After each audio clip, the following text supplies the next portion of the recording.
ভাইয়াও সব জানে। ভাবি বললেন, তোর ভাইও রেডি আছে। আর হ্যাঁ, আজকে ভাইয়া না, নাম ধরে ডাকবে। আমাকে দেখে ভাইয়া উঠে দাঁড়ালো। তাকে দেখে আমি মাথা নেড়ে সম্মতি জানালাম।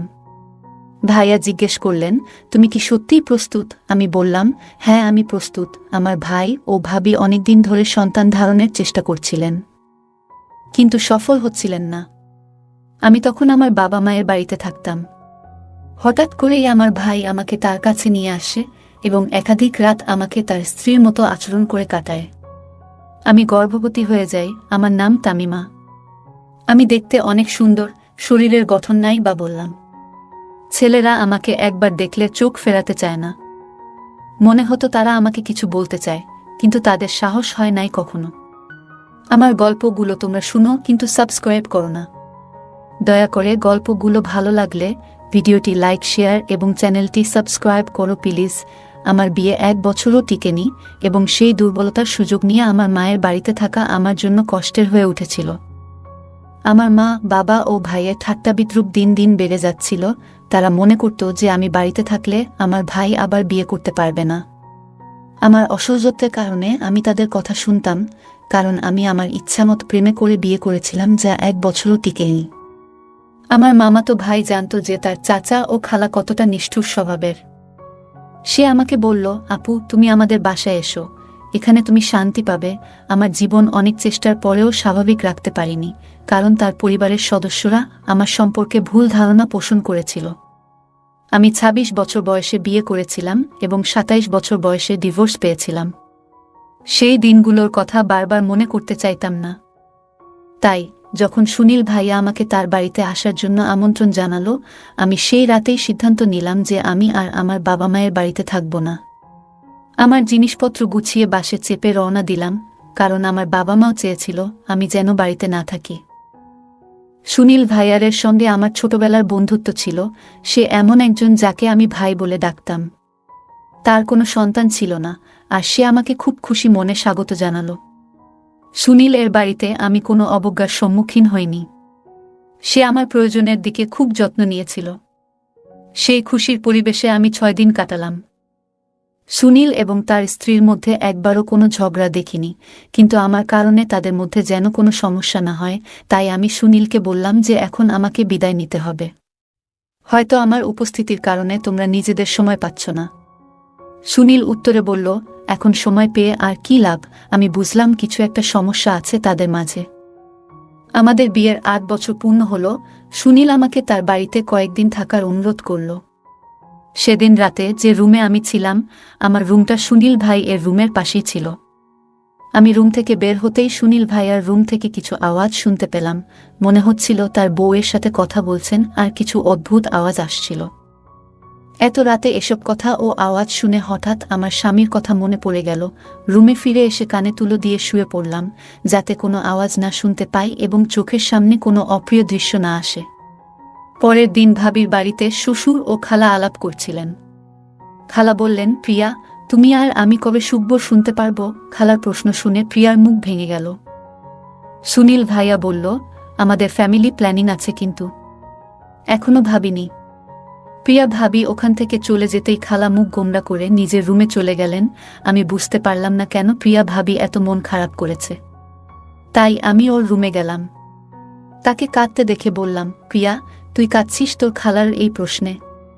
সুনীল ভাই তো তাদের বলেছে যে তোমাদের ফ্যামিলি প্ল্যানিং আছে এবং তোমরা সবাই তা মেনে চলছ। এতে খারাপ লাগার বা কান্নাকাটি করার কিছু নেই। তুমি এখন শহরে থাকো, তোমার চিন্তাচেতনা অনেক উন্নত। আজকাল সন্তান জন্ম দেওয়া এত সহজ নয় এবং খরচও অনেক বেড়ে গেছে। হয়তো সময় বুঝে ভাইয়া বাচ্চা নিবে, এতে টেনশনের কি আছে? আমি কথা বলতে বলতে হঠাৎ প্রিয়া আমার কাঁধে মাথা রেখে জোরে জোরে কাঁদতে লাগল। তার কান্নার কারণ জানতে চেয়ে আমি তাকে সান্ত্বনা দিয়ে বললাম, প্রিয়া ভাবি তোমার কান্নার কারণ নিশ্চয়ই অন্য কিছু। তুমি আমাকে তোমার বন্ধু ভেবে সব বলতে পারো। প্রিয়া ভাবি তখন বলল, তুমি যখন আমাকে বন্ধু ভেবে প্রশ্ন করেছ, আমি তোমাকে সত্য কথা বলবো। কিন্তু এটা শোনার পর তুমি আমাকে ভাবির মতো নয়, বন্ধুর মতো আচরণ করবে। আমি প্রিয়াকে প্রতিশ্রুতি দিলাম যে আমি তাকে বন্ধুর মতোই আচরণ করব। তখন প্রিয়া বলতে শুরু করল, আমাদের কোনো পরিবার পরিকল্পনা নেই। সত্যি বলতে আমি মা হতে পারবো না। আমার মধ্যে একটা ত্রুটি আছে। আমি প্রিয়াকে বোঝালাম, এত টেনশন নেওয়ার কি দরকার? মানসিক চাপ কমাও। ঈশ্বর চাইলে সব ঠিক হয়ে যাবে। যদি মা বাবা হওয়ার ইচ্ছা থাকে তাহলে এতিমখানা থেকে একটি শিশুকে দত্তক নিতে পারো। এতে তুমি মাতৃত্বের স্বাদ পাবে এবং সেই শিশুটিও ভালো থাকবে। প্রিয়া বলল, আমাদের যদি সন্তান দত্তক নিতে হতো তাহলে আমাদের বিয়ে হয়ে যেত অনেক আগেই। কিন্তু সুনীল আর আমি শুধু আমাদের নিজেদের সন্তান চাই। আমার মধ্যে কি অভাব আছে? সমাজে এটা জানাজানি হলে আমার বদনাম হবে, আর এটাই আমরা চাই না। সুনীলের কথা শুনে আমি বললাম, তোমার চেষ্টা ছেড়ে দিও না। একদিন তুমি অবশ্যই মা হবে। সেদিন সন্ধ্যায় ভাইয়া ও প্রিয়া ভাবি আমাকে তার সাথে একটা পার্টিতে নিয়ে যাওয়ার কথা বলল। আমি প্রথমে যেতে রাজি ছিলাম না, কারণ আমি ঘরে একা থাকতে চেয়েছিলাম। কিন্তু প্রিয়া ভাবি আমাকে এত বকাঝকা করল যে শেষমেশ আমি রেডি হয়ে ওর সাথে যেতে রাজি হলাম। আমি যখন রেডি হয়ে রুম থেকে বের হলাম, ভাইয়া আমার প্রশংসা করে বলল, অনেক দিন পর তোমাকে রেডি দেখছি, তোমাকে অনেক সুন্দর লাগছে। তার কথা শুনে আমি একটু লজ্জা পেলাম। পার্টিতে পৌঁছার পর সবাই জানতে চাইল আমি কখন আসলাম। প্রিয়া ভাবি চুপচাপ মাথা নাড়ল। বাড়িতে ফিরে আমি রুমে গিয়ে জামাকাপড় বদলে রান্নাঘরে পানি খেতে গেলাম। তখন ভাই ও প্রিয়া ভাবি ঝগড়ার আওয়াজ ভেসে আসলো। ভাবি বাচ্চা না হওয়ার কারণে হতাশায় কাঁদছিলেন। আমি প্রিয়াকে বললাম, এই বিষয়টা আমি আগে বুঝিয়েছি, বারবার একই কথা বলা ঠিক না, এবং সেখান থেকে চলে এলাম। রান্নাঘর থেকে পানি নিয়ে সোজা রুমে এসে বই পড়তে বসলাম। কিছুক্ষণ পর প্রিয়া ভাবি আমার রুমে এসে অদ্ভুত দৃষ্টিতে তাকালেন। আমি বললাম, ভাবি কিছু বলতে চান? তিনি এসে আমার পাশে বসলেন। 2 ঘন্টা হয়ে গেছে আমরা পার্টি থেকে ফিরেছি, কিন্তু প্রিয়া ভাবি এখনো চেঞ্জ করেনি। সে আমার হাত ধরে বলল, তুমি আমার জন্য একটা কাজ করবে, আমার বন্ধুর মতো। সে আমাকে প্রতিশ্রুতি দিতে বলল যে আমি তাকে অস্বীকার করব না। আমি জানি সে আমার কাছ থেকে কি চাইবে। হয়তো সে আমাকে শপিং করতে বলবে, না হয় কিছু ব্যক্তিগত কথা শেয়ার করবে। আমি ভাবিকে বললাম, তুমি যা বলবে আমি করতে প্রস্তুত। তার কথা শুনে হেসে বললাম, হ্যাঁ, তুমি মা হয়ে যাবে। প্রিয়া ভাবি বলল, আমার কথা পুরোপুরি শোনো। আমি মা হতে চাই, কিন্তু তোমার মাধ্যমে। আমি বিস্মিত হয়ে জিজ্ঞেস করলাম, আমার মাধ্যমে মানে কি? প্রিয়া ভাবি বলল, তুমি কথা দিয়েছ, তাই প্রত্যাখ্যান করতে পারবে না। গত 8 বছর ধরে আমি মা হওয়ার জন্য আকুল হয়ে আছি। আমরা লাখ লাখ টাকা হাসপাতালে খরচ করেছি। আমি কত ইনজেকশন খেয়েছি। এখন আমি চাই তুমি সুনীলের সাথে কিছু রাত কাটাও, তাকে ভালোবাসো। তার কথা শুনে আমি হতবাক হয়ে গেলাম। ছোটবেলায় যার সাথে খেলেছি, যাকে কাল পর্যন্ত ভাই বলে ডাকতাম, তার বউ আমাকে এভাবে বলছে। আমি বললাম, তুমি কি বুঝছো? তুমি কি বলছো? প্রিয়া ভাবি বলল, হ্যাঁ, আমি ভেবেচিন্তে বলেছি। তোমাকে এই কাজ বিনা পয়সায় করতে হবে না। আমরা তোমাকে 40 লক্ষ টাকা এবং একটি বাড়ি দেব। তাদের প্রস্তাব শুনে আমি ভাবনায় পড়ে গেলাম। আমি জানতাম আমার নিজের বিউটি পার্লার খুলতে পারলে ভালো হতো। এই 40 লক্ষ টাকা দিয়ে আমি একটি ব্যয়বহুল প্রফেশনাল কোর্স করতে পারতাম এবং বড় পার্লার খুলতে পারতাম। কিন্তু প্রিয়া ভাবি প্রস্তাব শুনে আমি বললাম, এসব কি বলছো তুমি? ভাইয়াও সব জানে। ভাবি বললেন, তোর ভাইও রেডি আছে। আর হ্যাঁ, আজকে ভাইয়া না, সুনীল বলে ডাকবে। আমাকে দেখে ভাইয়া উঠে দাঁড়ালো। তাকে দেখে আমি মাথা নেড়ে সম্মতি জানালাম। ভাইয়া জিজ্ঞেস করলেন, তুমি কি সত্যিই প্রস্তুত? আমি বললাম, হ্যাঁ। তখন প্রিয়া ভাবি বলল, এখন থেকে ভাই না, সুনীল বলে ডাকবে। তারা সন্তান চেয়েছিল, আর প্রিয়া ভাবি মা হতে অনেক কষ্ট সহ্য করেছিল। আমার বয়স মাত্র 27 বছর। আমি জানতাম না ভবিষ্যতে বিয়ে করব কিনা বা কেউ আমাকে তার মনের জায়গা দিবে কিনা।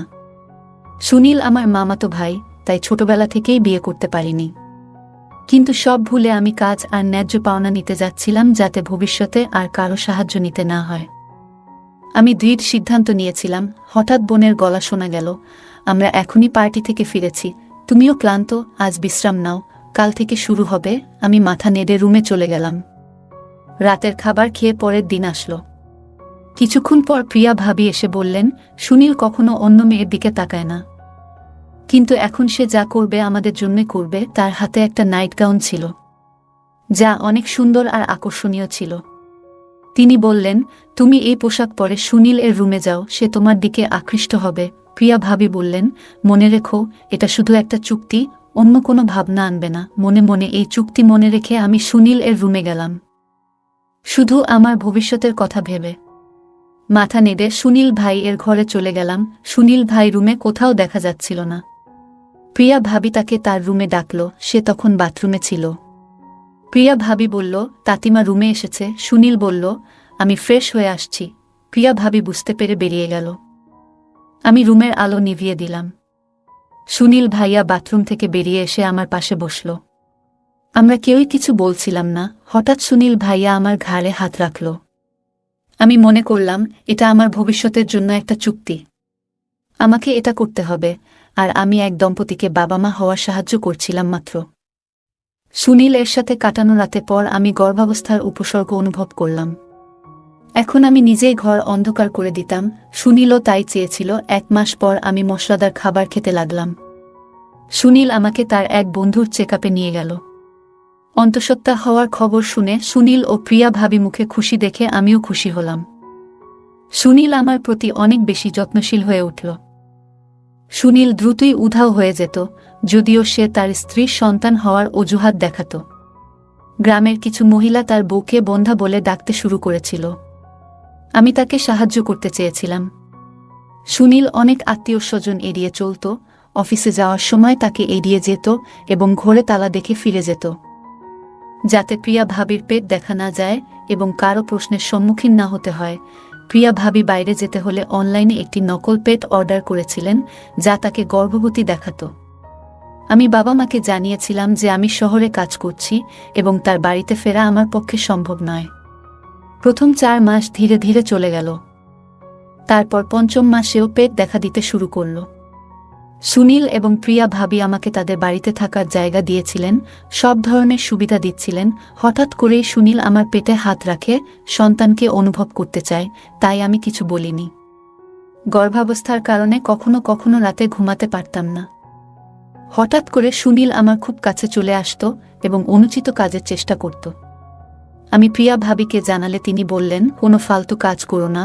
সুনীল প্রতিদিন আমার সাথে ঘুমায়, সে আমাদের বাচ্চার জন্য চিন্তিত। সে আমার কথা বিশ্বাস করেনি। সুনীল আমার কাছে রোজ আসতে শুরু করেছিল, যা শুধুমাত্র আমাদের চুক্তির অংশ ছিল। আমাদের মধ্যে চুক্তি ছিল, কিন্তু সুনীল আমাকে ভালোবাসতে শুরু করছিল। একদিন সে আমার রুমে এসে আমার ভারী পেট নিয়ে না বুঝেই আমার শরীরের উপর জোর খাটাচ্ছিল। আমি জিজ্ঞেস করলাম, তুমি কি করছো? কিন্তু সে কিছু না বলে চালিয়ে গেল। সে আমার খুব কাছে আসতে চাইল। আমি ভয়ে কিছু বলতে পারছিলাম না। তিনি সে সব করে চলে গেলেন, আর আমার মনটা খুব খারাপ হয়ে গেল। আমি ভাবছিলাম, এই অবস্থা থেকে কিভাবে বের হব। আমার পেটের বাচ্চার জন্য এসব খারাপ হবে। পরের দিন সকালে প্রিয়া ভাবি আমার রুমে এলেন। আমার উঠতেও কষ্ট হচ্ছিল। দিদি আমাকে বিছানা থেকে উঠতে সাহায্য করলেন। উঠে দেখলাম বিছানা নষ্ট হয়ে গেছে। প্রিয়া ভাবিও ভয় পেয়ে গেল। ডাক্তার ওষুধ দিয়েছেন, পরিস্থিতি কিছুটা নিয়ন্ত্রণে এসেছে। কিন্তু ডাক্তার বললেন, ভবিষ্যতে এমন হলে গর্ভবতী মহিলার জীবন বিপন্ন হতে পারে। আমি প্রিয়া ভাবি বললাম, কয়েকদিন আগে আমি তোমাকে বলেছিলাম, সুনীল আমার রুমে এসে শুধু পেটে হাত দেয় না, অন্য অন্যায় করারও চেষ্টা করে, কিন্তু তুমি আমার কথায় বিশ্বাস করনি।